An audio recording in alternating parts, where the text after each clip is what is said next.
నేటి నుంచి తెలంగాణ మున్సిపల్ ఎన్నికలకు నామినేషన్ల ప్రక్రియ మొదలు కానుంది. ఎల్లుండి వరకు నామినేషన్లను స్వీకరిస్తారు. ఈ నెల 31న నామినేషన్లు పరిశీలిస్తారు. ఫిబ్రవరి 3 వరకు నామినేషన్ల ఉపసంహరణకు గడువు ఉంది. ఫిబ్రవరి 11న ఉదయం 7 నుంచి సాయంత్రం 5 వరకు పోలింగ్ కొనసాగనుంది. ఫిబ్రవరి 13న మున్సిపల్ ఎన్నికల ఫలితాలు ప్రకటిస్తారు. 116 మున్సిపాలిటీలు 7 కార్పొరేషన్లకు ఎన్నికలు నిర్వహిస్తున్నట్లు ఎస్ఈసీ ప్రకటించింది.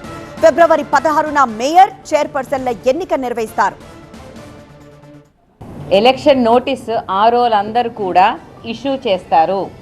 ఈ ఎలక్షన్ నోటీస్ను అనుసరించి నామినేషన్స్ యొక్క ప్రక్రియ 31వ తేదీ స్క్రూటినీ, దాని తర్వాత విత్డ్రావల్, తర్వాత publication of the contesting candidates 3వ తేదీ అవుతుంది.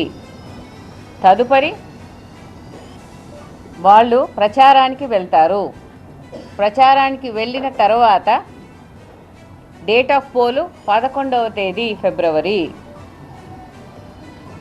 ఏదైనా రీపోల్ కనుక ఉన్నట్టయితే 12వ తేదీ నిర్వహిస్తాము. కౌంటింగ్ 13వ తేదీ 8 గంటల నుండి ఉంటుంది. డిక్లరేషన్ ఆఫ్ రిజల్ట్స్ కూడా కౌంటింగ్ ముగిసిన వెంటనే డిక్లేర్ చేయబడతాయి.